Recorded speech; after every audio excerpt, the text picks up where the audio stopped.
karena itu, feminisme tidak bisa mempunyai dasar di kalangan kaum wanita kelas buruh. Di samping menghasilkan beberapa propaganda yang berguna untuk menentang pandangan-pandangan feodal, klerikal dan pandangan-pandangan reaksioner semacam itu, umpamanya tempat wanita yaitu di dapur.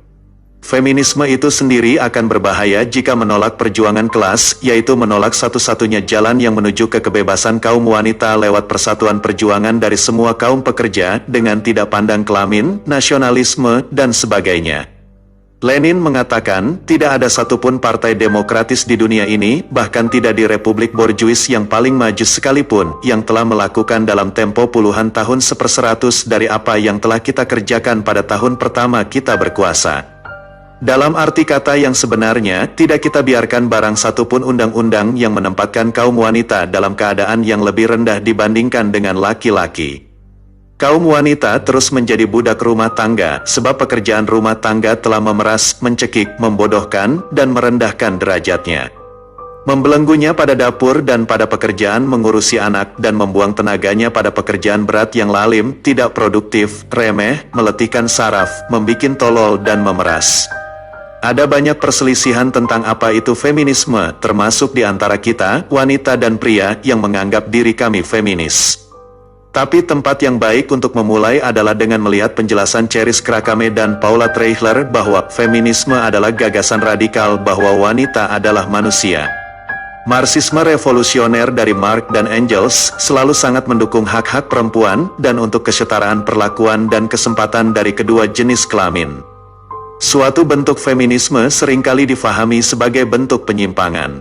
Karena secara radikal berusaha untuk memajukan hak dan kesetaraan perempuan dalam lingkaran kelas penguasa.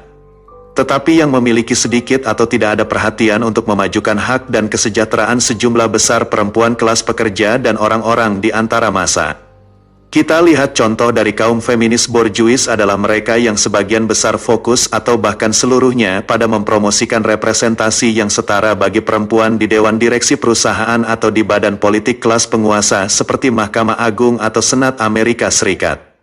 Tentu saja kaum Marxis menyukai kesetaraan gender di mana-mana, bahkan di dalam borjuasi.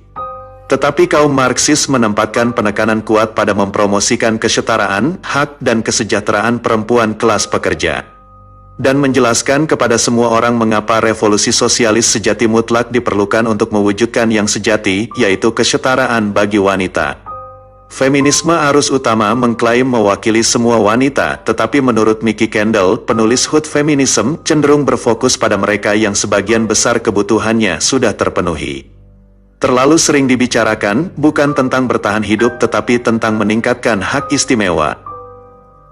Ada aliran feminisme Marxis-Sosialis.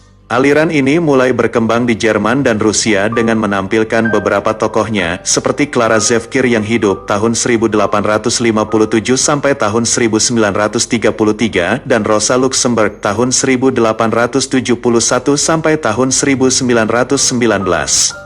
Aliran feminisme Marxis-Sosialis melontarkan isu bahwa ketimpangan peran antara kedua jenis kelamin ini sesungguhnya lebih disebabkan oleh faktor budaya alam. Sedangkan aliran feminisme Marxis memandang masalah perempuan dalam kerangka kritik kapitalisme. Asumsinya bahwa sumber penindasan perempuan berasal dari eksploitasi kelas dan cara produksi. Teori Friedrich Engels dikembangkan menjadi landasan aliran ini, status perempuan jatuh karena adanya konsep kekayaan pribadi. Kegiatan produksi yang semula bertujuan untuk memenuhi kebutuhan sendiri berubah menjadi keperluan tentang perkawinan tangkap yang berada di Sumba. Tradisi kawin tangkap di Sumba NTT tuai banyak ancaman karena merendahkan martabat kaum perempuan di daerah tersebut.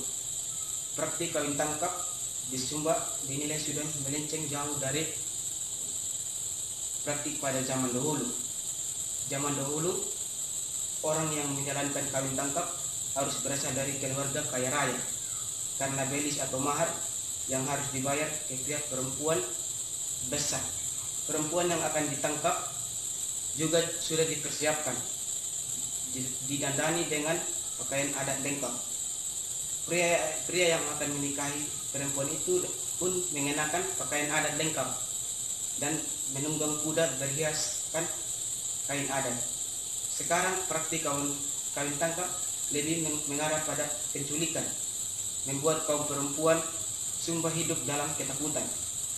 Kasus kawin tangkap adalah praktik kekerasan dan pelecehan terhadap kaum perempuan dan anak.